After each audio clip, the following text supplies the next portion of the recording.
19세기 러시아를 대표하는 유명한 소설가 중에 참 이름이 어렵습니다. 도스토옙스키라고 하는 아주 유명한 문학가가 있습니다. 이 사람은 인간의 심리, 특별히 인간의 악한 심리를 아주 잘 분석하고 묘사한 그런 작품을 쓴 것으로 유명하죠.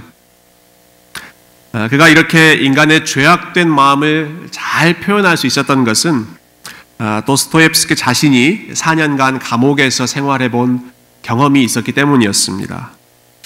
그 당시는 러시아 황제가 아주 공포 정치, 독재 정치를 펼치고 있던 시기인데 이 사람은 지식인이었기 때문에 거기에 저항하고 또 그 대가로 정치범으로 체포돼서 시베리아 감옥에서 4년간 복역하게 됩니다. 근데 그 4년 동안에 러시아 각지에서 온갖 다양한 죄를 범했던 범죄인들이 그 수용소에 다 모이는 것을 보았고 그 기간 동안 여러 범죄자들의 행동과 심리를 오랫동안 관찰할 수가 있었습니다.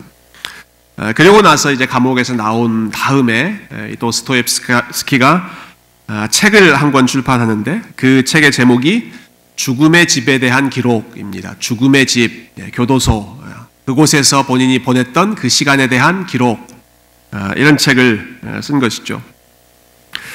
지난 주 중에 이 책을 좀 읽어볼 기회가 있었습니다. 근데 참 흥미로운 내용이 있었습니다.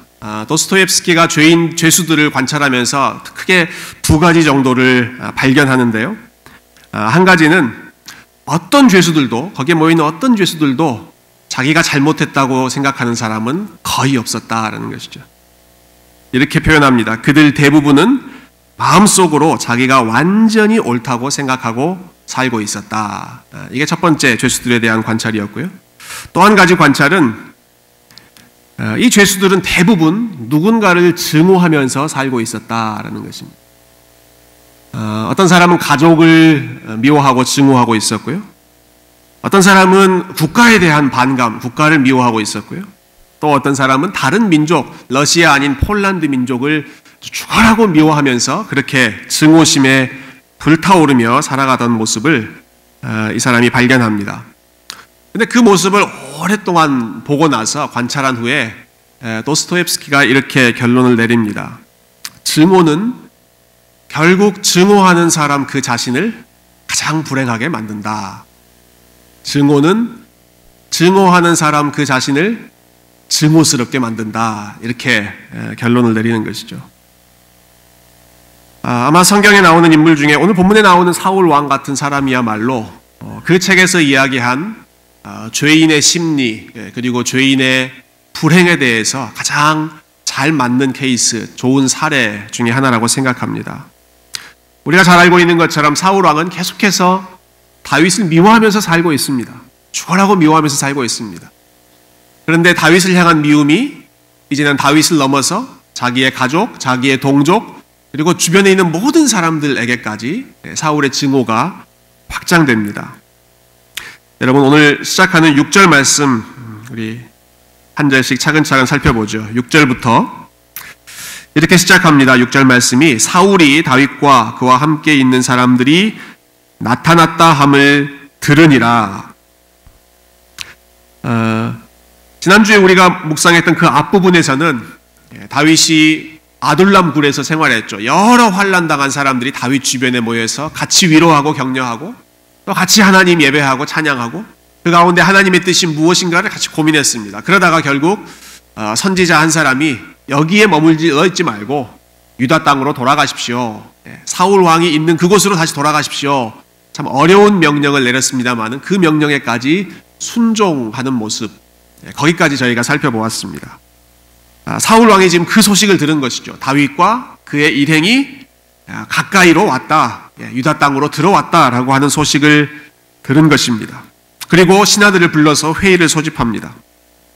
그 다음 내용이죠. 그때 사울이 기브아 높은 곳에서 손에 단창을 들고 에셀 나무 아래에 앉았고 모든 신하들은 그의 곁에 섰더니 사울은 왕이니까 의자에 앉아 있고요. 그의 신하들은 다 사울 주변에 서서 사울의 말을 듣고 있는 형국입니다. 근데 사울의 손에 뭔가가 들려 있습니다. 사울의 손에 뭐가 들려 있습니까? 단창이 들려 있었다. 사울의 손에는 단창이 들려 있었다. 이것은 사울의 마음 상태, 사울의 영적인 상태를 단적으로 보여주고 있는 하나의 사인이죠. 손에 단창을 들고 있습니다. 어떻게 하겠다는 것입니까? 마음에 안 드는 놈이 있으면, 마음에 안 드는 사람이 있으면 누구든지 언제든지 던져버리겠다라고 하는 것이죠. 누구든 내 길을 가로막는 사람이 있으면 언제든지 제거해버리겠다.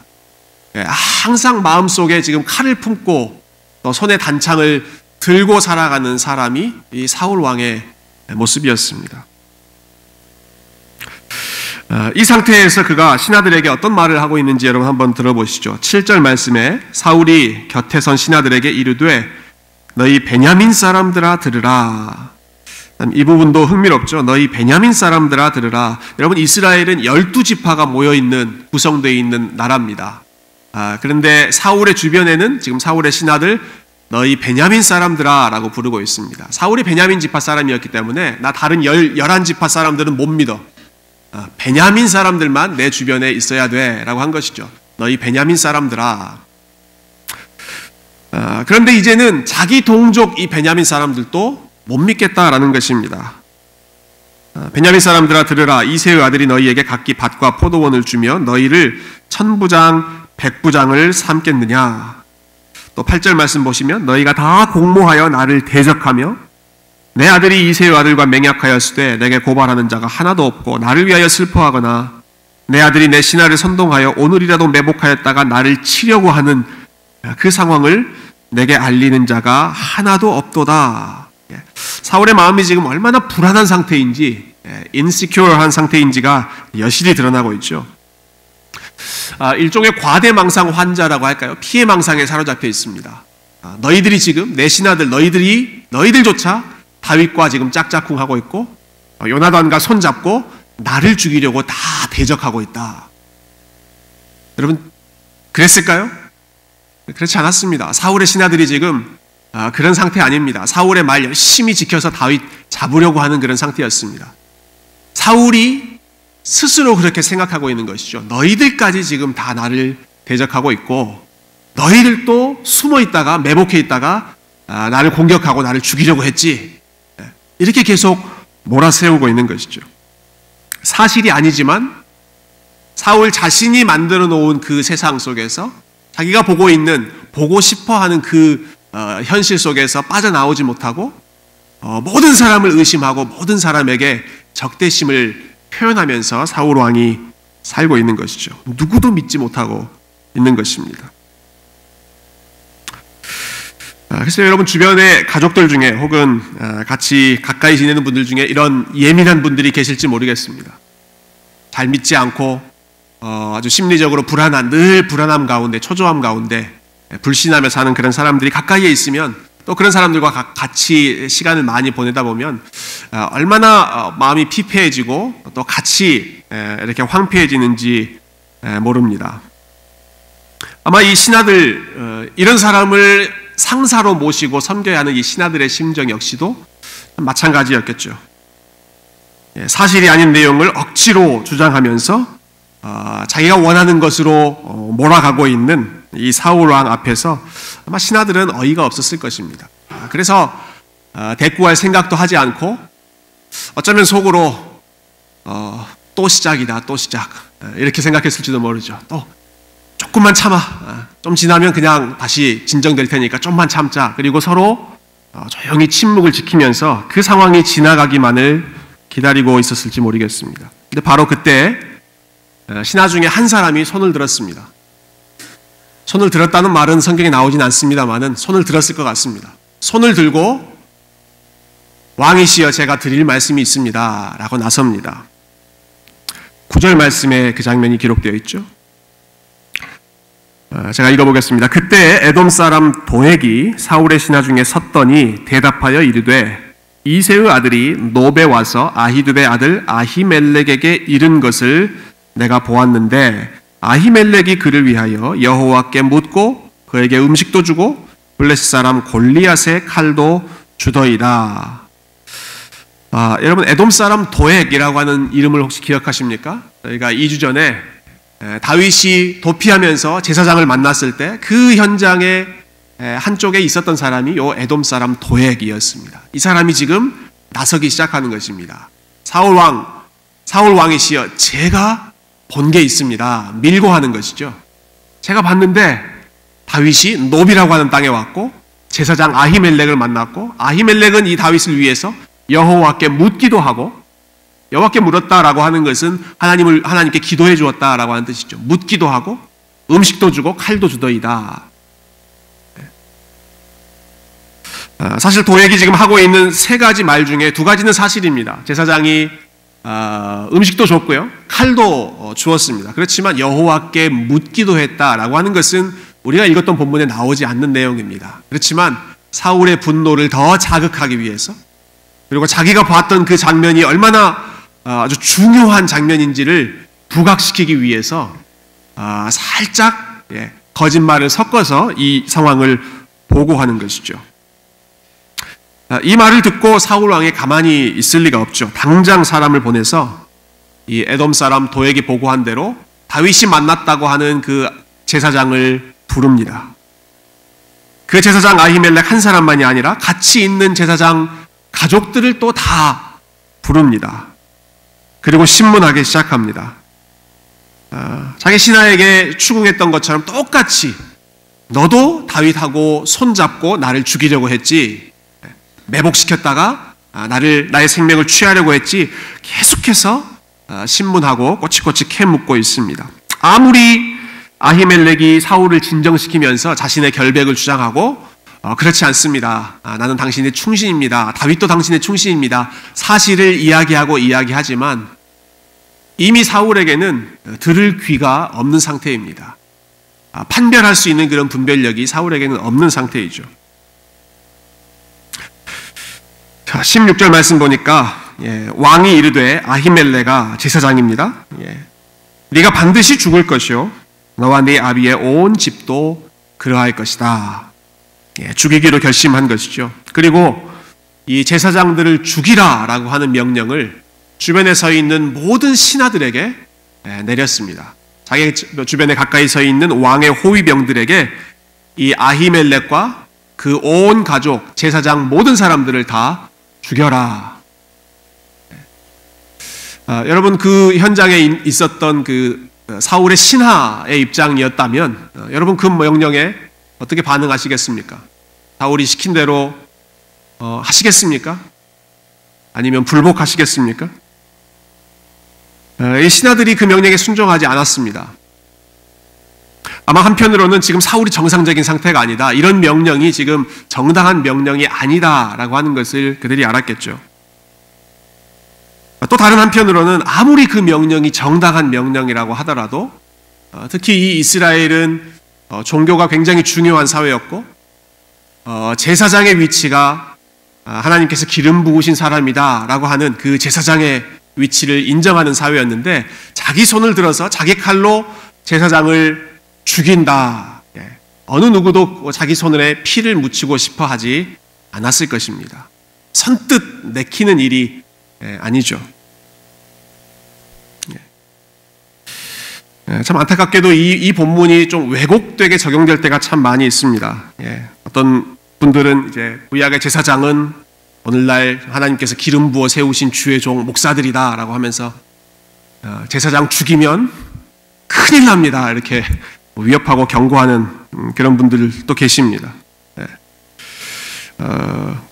그렇게 설교하고 싶은 유혹을 좀 느끼는 마음이 좀 듭니다. 여러분, 제사장에게 해를 끼치면 여러분 큰일 납니다. 귀에 있는 분들은 다 들으시겠죠. 아마 비슷한 심정이었겠죠. 그 일반 신하들도 선뜻 나서서 제사장을 죽이려고 하지 않는 것입니다. 그런데 아무도 나서지 않으니까 사울이 에돔 사람 도액을 불러서 네가 저 제사장들을 다 죽여라 라고 명령합니다. 도액은 기다렸다는 듯이 제사장들을 죽이는데, 오늘 본문에 무려 85명의 제사장을 그가 몰살시킵니다. 제사장만이 아니라 그들이 살았던 높 지역으로 가서 높 지역의 남녀, 아이들, 젖 먹는 자들, 소, 나귀, 양, 그 마을 전체를 쑥대밭으로 만들어버렸습니다. 이 장면과 좀 오버랩되는 이전에 우리가 봤던 장면이 좀 비슷한 연관이 있는 장면이 있습니다. 여러분, 사울 왕이 몰락하게 됐던 계기를 혹시 기억하시는지요? 사울이 몰락한 계기는 하나님께 순종하지 않았기 때문인데, 하나님께서 어떤 명령을 주셨습니까? 아말렉이라고 하는 민족, 하나님을 경외하지 않고 이스라엘을 괴롭혔던 그 민족을 전멸해라 라고 하는 명령을 이 사울에게 내린 적이 있죠. 그때 사울이 어떻게 했습니까? 전멸하지 않습니다. 죽일 사람은 죽이고 자기 눈에 보기에 좋은 사람들, 좋은 것들은 다 남겨놓고 자기 주변에 가지고 오죠. 반면에 오늘 본문에서는 하나님을 위해서 성실하게 섬기고 있는 제사장들을 죽이라고 명령하고 그 지역 전체를 전멸시켜 버립니다. 죽여야 할 대상은 죽이지 않고 죽이지 말아야 할 대상은 다 죽여버린 참 어리석은 모습을 사울 왕이 보인 것이죠.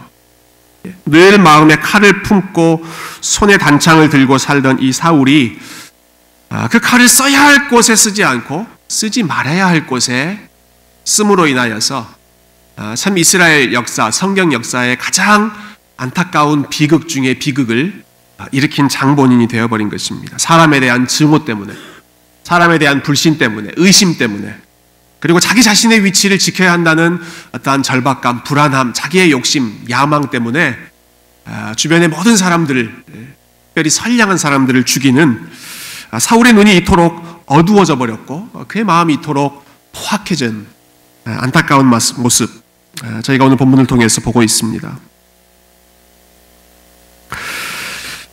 이 처참한 사륙의 현장에서 구사일생으로 한 사람이 생명을 보존합니다. 그 사람의 이름은 아비아달입니다. 죽은 아히멜렉 제사장의 아들인 아비아달. 이 사람은 도액의 칼을 피해서 높 지역을 떠나서 다윗에게 피신합니다. 그리고 그곳에서 일어난 모든 일을 다윗에게 알려주었습니다. 여러분, 그 소식을 들었을 다윗의 마음 또 얼마나 비통했을지 여러분 생각하실 수 있으시겠죠.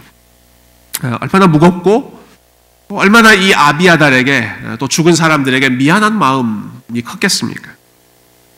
자기 한 사람 때문에 그토록 많은 생명들이 무고하게 생명을 잃었다라고 하는 사실로 인해서 아마 밤잠을 자기가 쉽지 않았을 것입니다. 그때 내가 아히멜렉을 찾아가지 말걸, 그런 후회를 했을 수도 있죠. 그때 내가 음식을 구하거나 칼을 구하거나 하지 말고 그냥 도액이 있는 거 보고 그냥 도망칠 걸, 그때 내가 그곳에 찾아가서 이런 비극이 일어났다. 얼마나 그 마음의 자책과 후회가 컸을까요? 바로 이 소식을 듣고 이 비극적인 상황에서 다윗은 다시 한번 펜을 듭니다. 그리고 시를 씁니다. 자기의 마음을 하나님 앞에 토로하는 그런 시편을 남기는데요. 상한 마음, 미안한 마음, 그리고 그 포악한 상황, 현실 속에서 자기 자신도 흔들리는 그 주체할 수 없는 그런 마음을 시편으로 적고 하나님 앞에서 씨름하는 것이죠. 시편 52편에 그 시가 남겨 있습니다. 여러분, 시편 52편 한번 같이 찾아보실까요? 시편 52편을 우리 찾으셔서 같이 한번 읽어보면 좋겠습니다. 52편.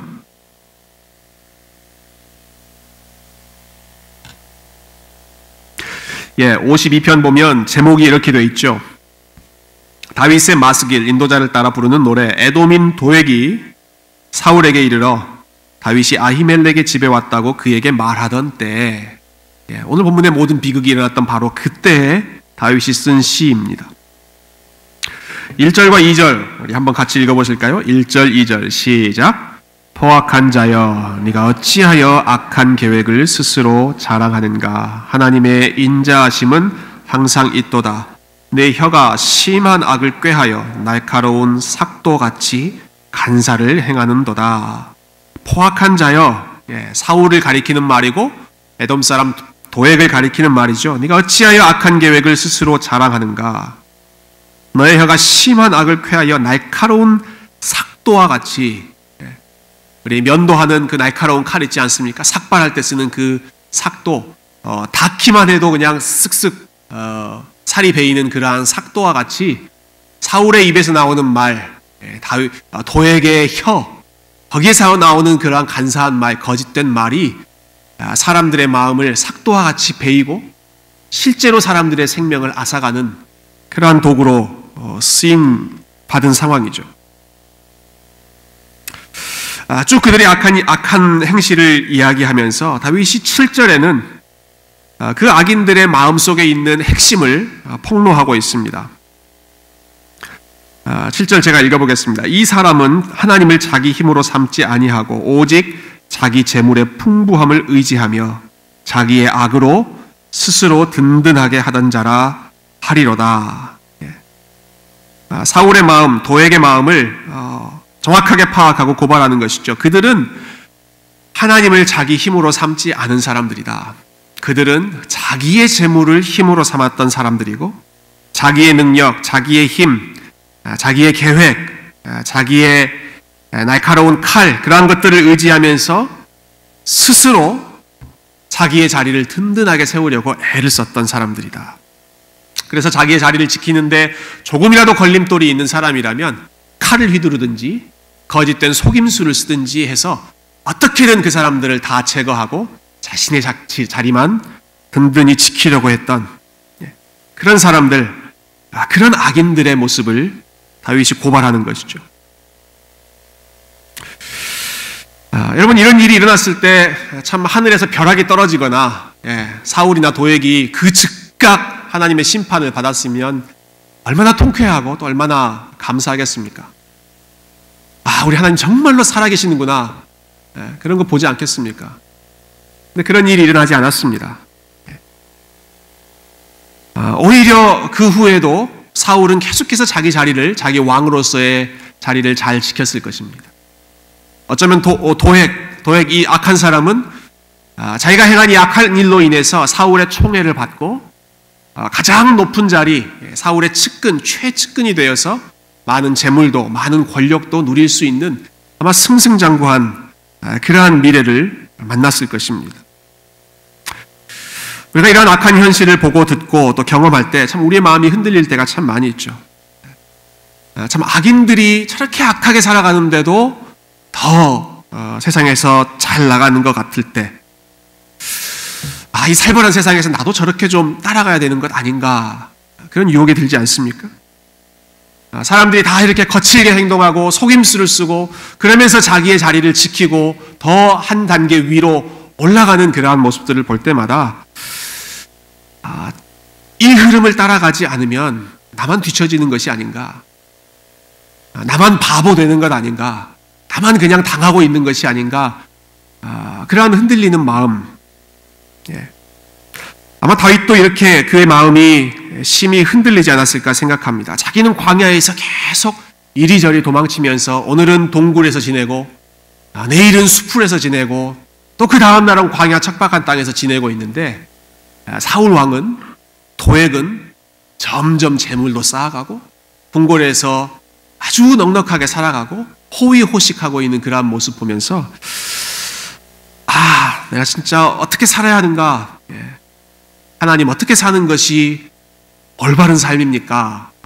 얼마나 수십 번 고민했을까요? 자기가 당한 대로 되갚아주고 싶은 그러한 마음은 또 얼마나 많이 생겼을까 생각해 봅니다. 그런데 다윗이 놀랍게도 그 마음을 억누르고 그 마음을 다시 한번 제어하고 자신의 눈을 하나님을 향해서 고정시킵니다. 여러분 8절과 9절 말씀을 저희가 한번 같이 읽어보면 좋겠습니다. 8절 9절 시작. 그러나 나는 하나님의 집에 있는 푸른 감람나무 같으며 하나님의 인자하심을 영원히 의지하리로다.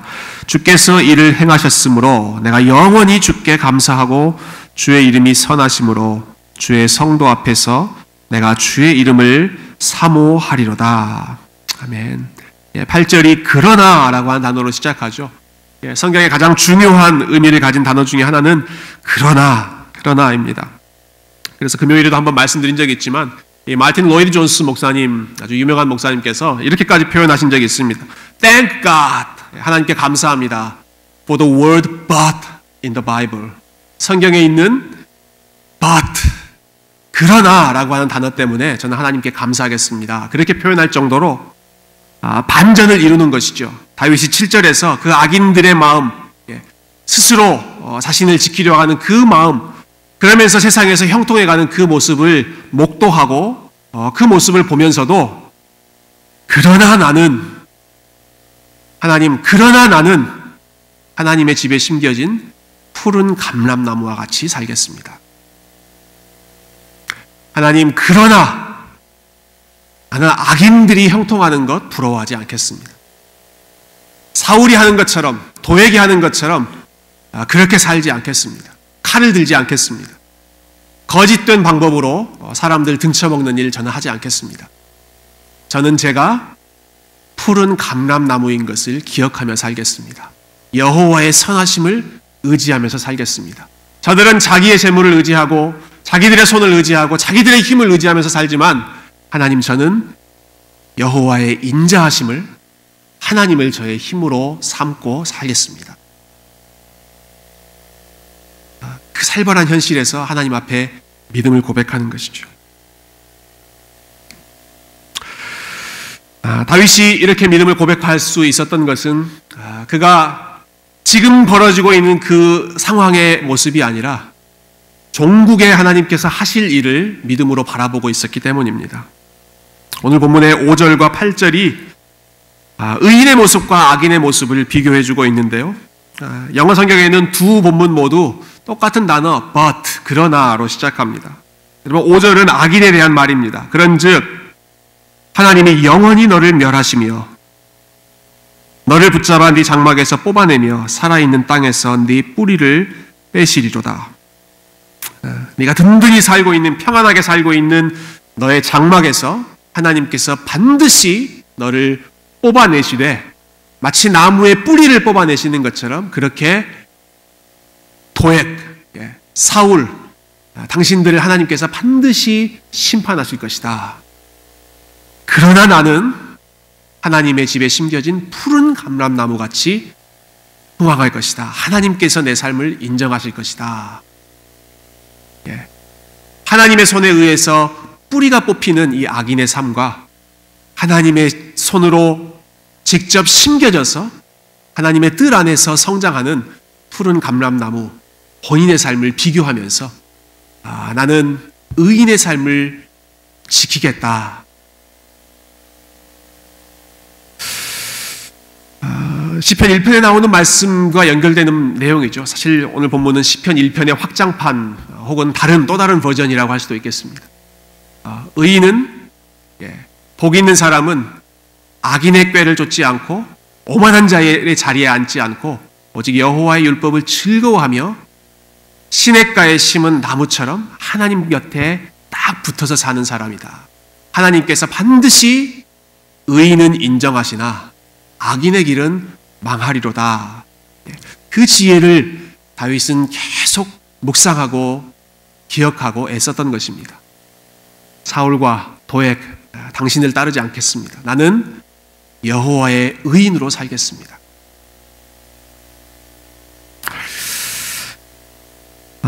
지난주 화요일 성경 공부 모임 때 저희가 레위 지파에 대해서 같이 공부하고 참 귀한 은혜를 나눴습니다.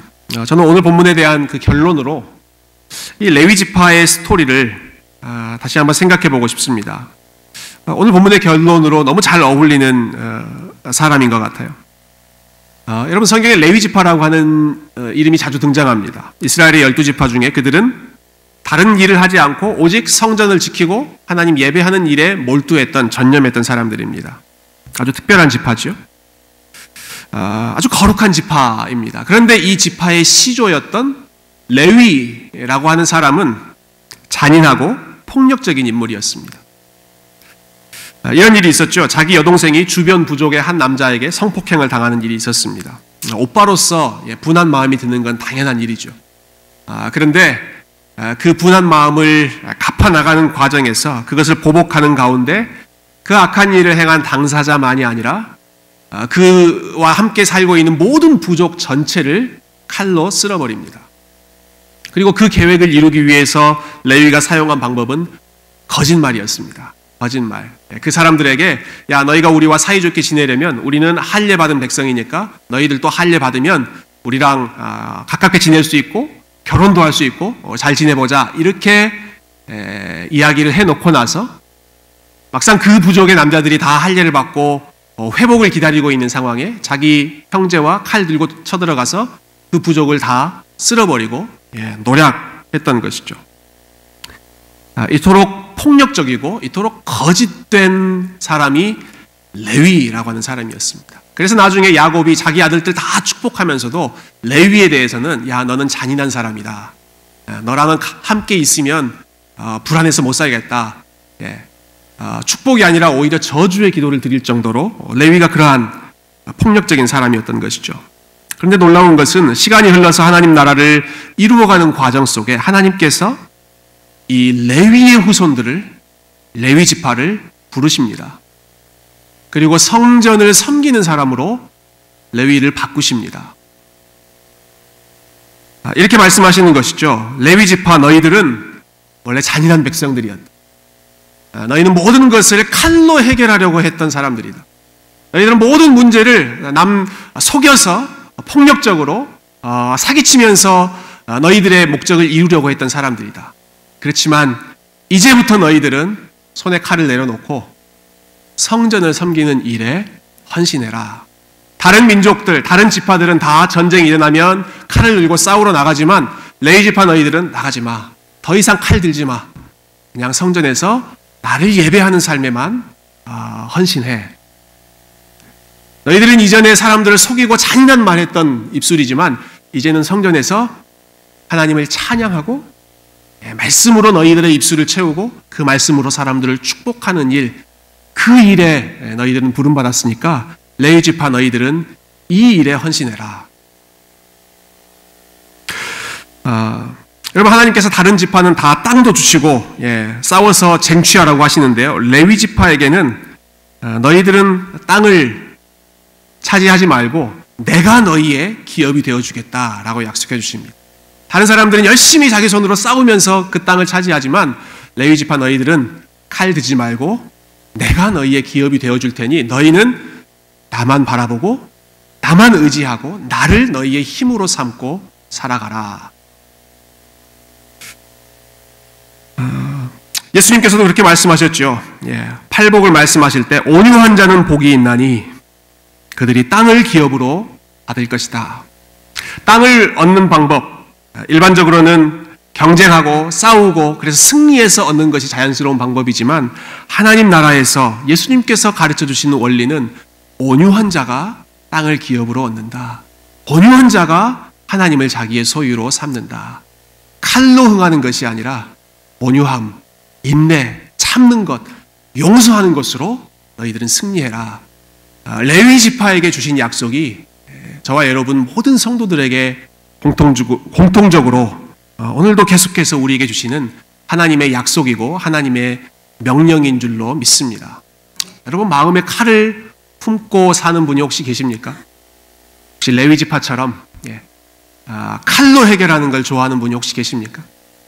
하나님께서 레위 지파의 그 손을 칼을 내려놓고 하나님을 예배하는 성전을 섬기는 손으로 바꾸셨던 것처럼 저와 여러분의 마음 가운데에도 하나님께서 칼이 아니라 우리 주님을 섬기는 손으로 우리 하나님을 예배하는 입술로 그리고 사람들을 축복하고 사람들을 세워주는 그러한 입술, 그러한 삶으로 바꾸어 주시기를 주님의 이름으로 축복드립니다.